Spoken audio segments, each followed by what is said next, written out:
nangyayari sa ombudsman case laban kay Secretary Boying Remulla at yung iba pang kasangkot dun sa pag-aresto at pag-kidnap kay Presidente Duterte. Ngayon, nais ko munang klaruhin na malapit sa aking pamilya at pinapahalagahan ko ang aming pagkakaisa ang pamilyang Remulla. Kaya lang, hindi totoo na wala na siyang kaso at may clearance na siya para sa pagiging ombudsman. May kaso pa rin si Secretary Boying dahil nag-file ako ng motion for recon of the joint resolution of the Office of the Ombudsman na nagbabasura sa mga kaso laban sa Secretary at sa iba pa. 7 sila. Ayon sa rules ng mismong ombudsman, maaring magsampa ng motion para sa rekonsiderasyon sa loob ng 5 araw mula nang matanggap ang abiso ng desisyon. Klaro naman at ipapakita ko sa inyo na walang 5 araw na binigay sa akin. Inihain ko ang aking motion sa mismong araw na inilabas ang desisyon. Umaga, hapon. Malinaw na naisampa ko sa tamang oras. Sa makatwid, may nakabinbin pa rin kaso si Secretary Boying sa ombudsman. Anumang ombudsman clearance na nagsasabing kabaliktaran nito ay malinaw na hindi totoo at ang sino man maglalabas ng ganoong clearance ay kasabwat sa pandiling lang ng tao. Inihain ko rin, part 2 na to, ang aking motion, urgent motion to inhibit laban kay OIC Ombudsman Vargas at sa mga miyembro ng panel of investigators. Dapat lang protektahan naman nila ang imahen at manatili ang dangal ng ombudsman na sa pamamagitan ng pag-urang ni OIC Vargas kasama ng buong panel of investigators. Mahiya naman sila. Mahiya naman silang lahat.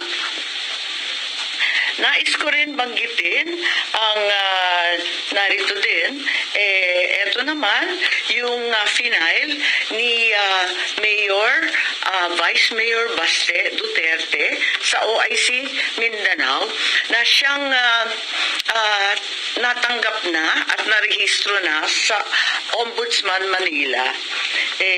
Nagpapasalamat ako at may isa pang kaso. Matagal ko nang hinihintay. Buti, ginalaw na kaagad. Akala ko mag-isa ako tumatagay. Kay OIC OMB Vargas, OIC na rin ang taong bayan ang nangyayari. OIC ko na rin na dapat wag mong pakialaman dahil OIC your true colors. Kaliwa-liwanag na.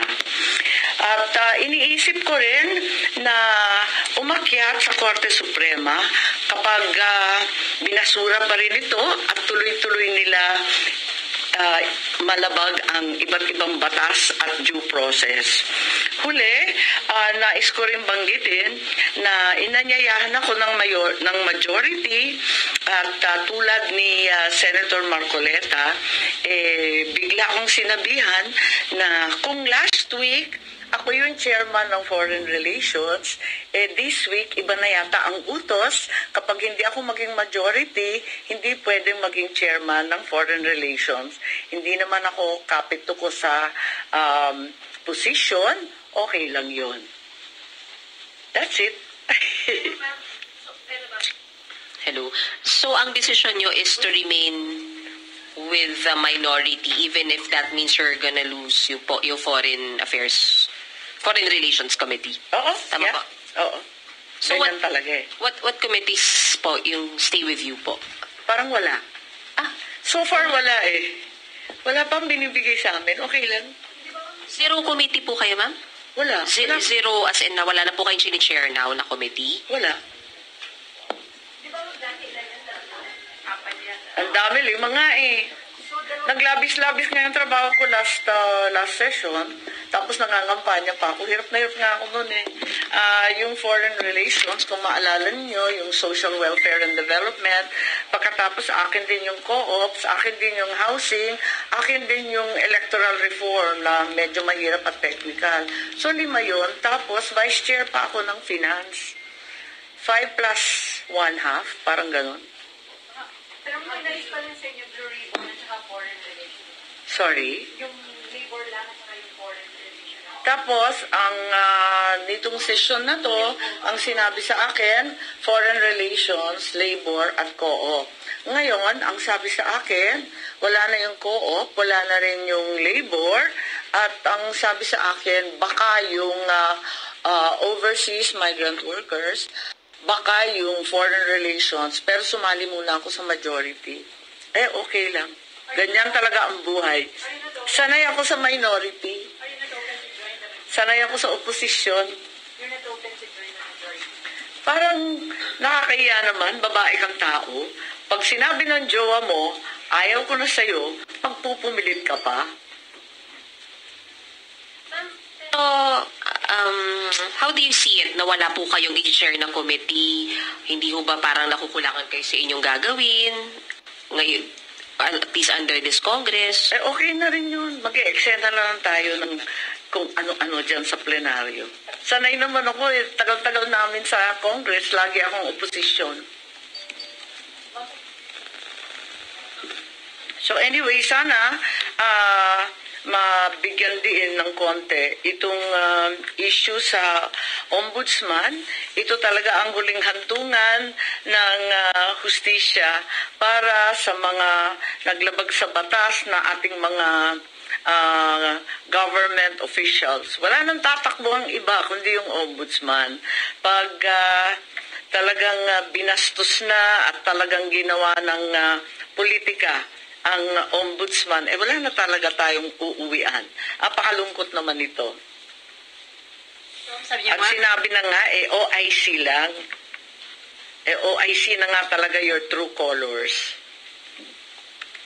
So, ma'am, sabi niyo nga, parang hindi niyo tatantanan, mag-aasaran kayo hanggang katapusan. So, sabi niyo, akit kayo hanggang Korte Suprema, just in case. Malamang. Kasi wala na akong tatakbuhan dahil kung yung ombudsman, talagang na-corrupt na rin, na flood control na rin, ay wala tayong pupuntahan kundi yung Supreme Court.